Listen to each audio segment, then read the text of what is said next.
não parar, não precipitar e não retroceder. Então dizer para esse cara, sabe quando nós vamos parar? Nunca, nunca na sua porca vida, né?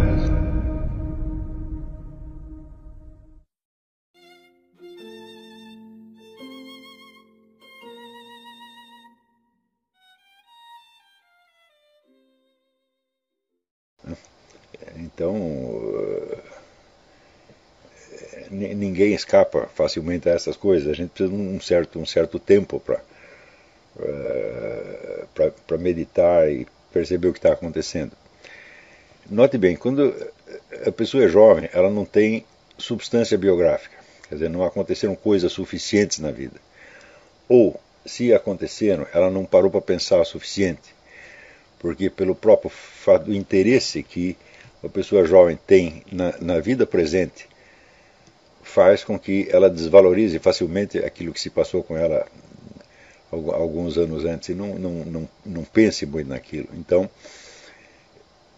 isso quer dizer, esta falta de substrato biográfico faz com que a pessoa jovem viva mais num mundo de palavras, símbolos e imaginações do que no mundo real. A própria experiência de realidade, eu acho que é uma coisa que precisa um certo tempo para que você compreenda o que é a realidade. Quer dizer, você precisa ter se chocado insistentemente com certas impossibilidades, como se fosse um muro, tá certo? E você precisa ter testado as coisas sob muitos aspectos, não digo intelectualmente, não é questão de opiniões, mas é questão de experiência mesmo, para que daí você, aos poucos, você consiga distinguir o que é a realidade, uma realidade efetiva e o que é o mundo dos seus pensamentos e o mundo, sobretudo, da ilusão coletiva, da ilusão grupal. Não é isso?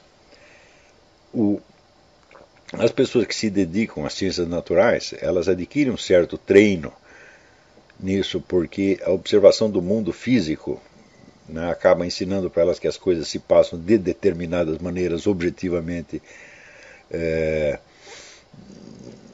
e às vezes não tem nada a ver com aquilo que nós estamos pensando. Por exemplo, eu me lembro que uma vez um amigo meu, que era um entomologista, ele disse: eu vou fazer uma experiência aqui com você. Ele demarcou um terreno de 40 centímetros por 40 centímetros e disse: eu vou mostrar para você toda a população de insetos que tem aqui. Eu não estava vendo inseto nenhum. E ele foi levantando folhinha, fazendo buraquinho, etc, etc, encheu um vidro de insetos que para mim eram totalmente invisíveis, né? Quer dizer, a minha impressão era uma coisa e o que estava realmente se passando era outra. Então, esta experiência para as pessoas que se dedicam às ciências naturais é uma coisa bastante repetitiva e que dá para elas uma medida de objetividade. Porém, esta medida de objetividade se refere somente àquele campo específico que eles estão estudando.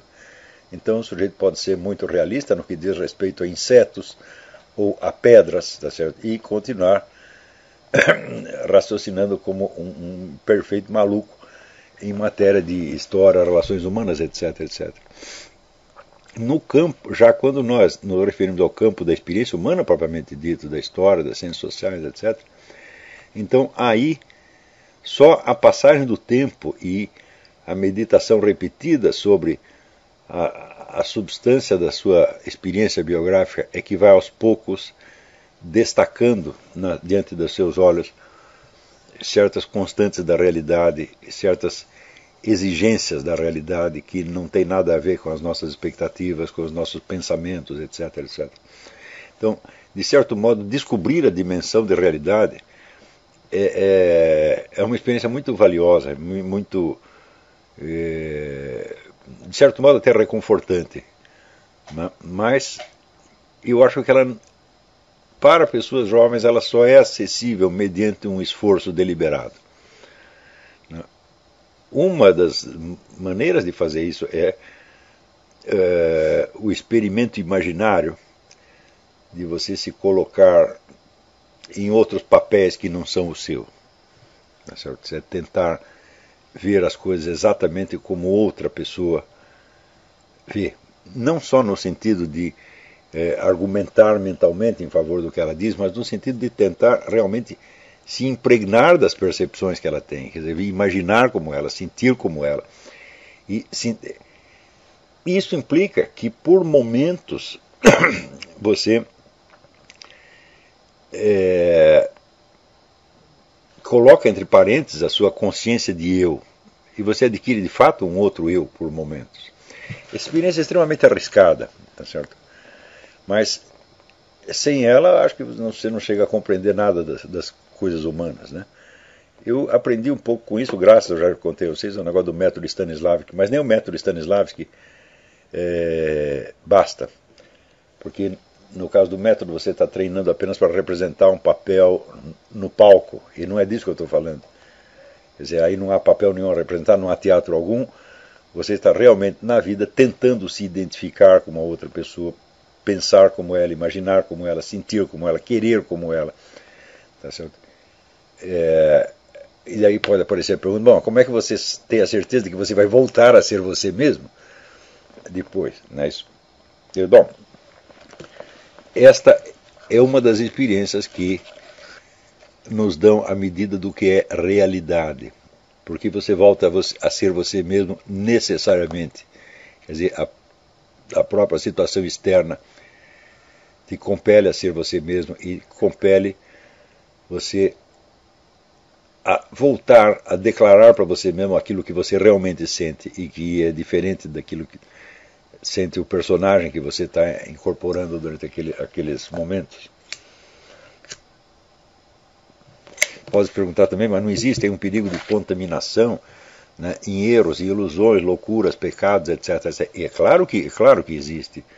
Quer dizer, você não pode chegar a compreender realmente uma pessoa nesse sentido profundo sem você se comprometer no erro dela, no pecado dela, etc, etc. E sem você ser profundamente afetado por isso.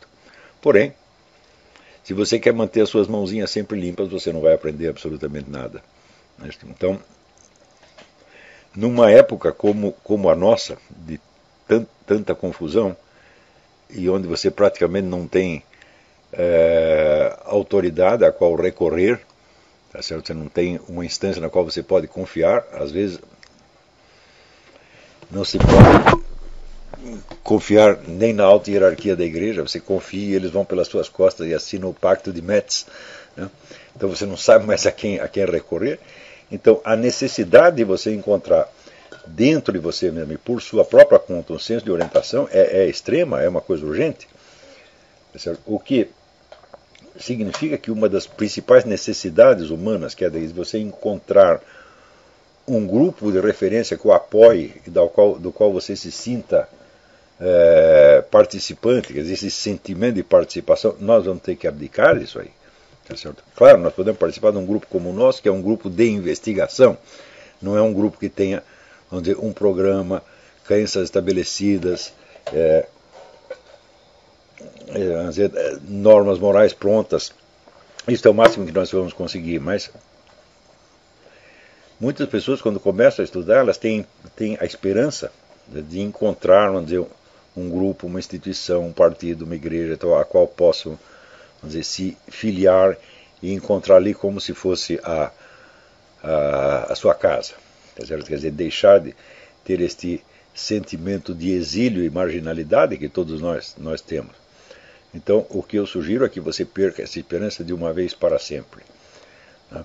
Então, o próprio fato de você ser cristão, né, deveria facilitar para você entender que a sua morada, a sua casa não é neste mundo, tá certo? E que mesmo dentro da própria igreja, você estando lá, você nunca sabe se você está em casa, você nunca sabe com quem você está lidando, tá certo? E a situação hoje cada vez mais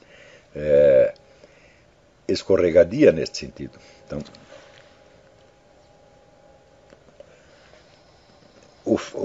vocês aqui, é claro, vocês estão participando de um grupo e eu mesmo fico feliz de ter criado tantas relações humanas entre os estudantes, né? Isso é de certo modo importante. Porém, vocês têm que se persuadir de que aquilo que os juntou é o desejo de entendimento, é o esforço de entendimento, é a busca permanente, tá certo? E não um programa a ser cumprido, a ser obedecido, etc, etc. Então, Eu não tenho nenhuma dificuldade de me situar do ponto de vista do senhor Júlio Lemas, porque ele já foi o meu em outras épocas, né? Assim como não tenho nenhuma dificuldade de me situar entre os marxistas, porque eu mesmo já fui um deles, eu mesmo já absorvi este ponto de vista, esses valores há muito tempo. Não é ponto de vista, não é uma questão de ideias, tá certo? Para você compreender uma ideia, você tem que ter uma ideia, tem que ter alguma noção, tem que ter alguma informação da experiência real humana da qual essa ideia emergiu. E como você não tem acesso à experiência pessoalmente, você vai ter que ter imaginativamente, por este mesmo método stanislavskiano que eu estou sugerindo para vocês. Na medida em que você, no esforço de compreender, você vai se identificando com várias pessoas, com vários grupos, com várias posições, entre aspas, tá certo? O seu mundo imaginário vai aumentando, tá certo? E, de certo modo, os vários erros que você vai assimilar se compensam uns aos outros. Tá certo? Claro que isso é um experimento psicológico bastante arriscado, mas eu lembro a vocês que eu não estou aqui ensinando nenhum padrão de conduta para vocês. Tá certo? Claro, está um padrão de conduta intelectual que nós podemos seguir, mas isso é o máximo que eu estou podendo ensinar. Isso aqui não é aula de OPV, orientação para a vida, tá certo? E a única orientação para a vida que eu posso dar é que você se acostume a estar desorientado e não se espante muito com isso.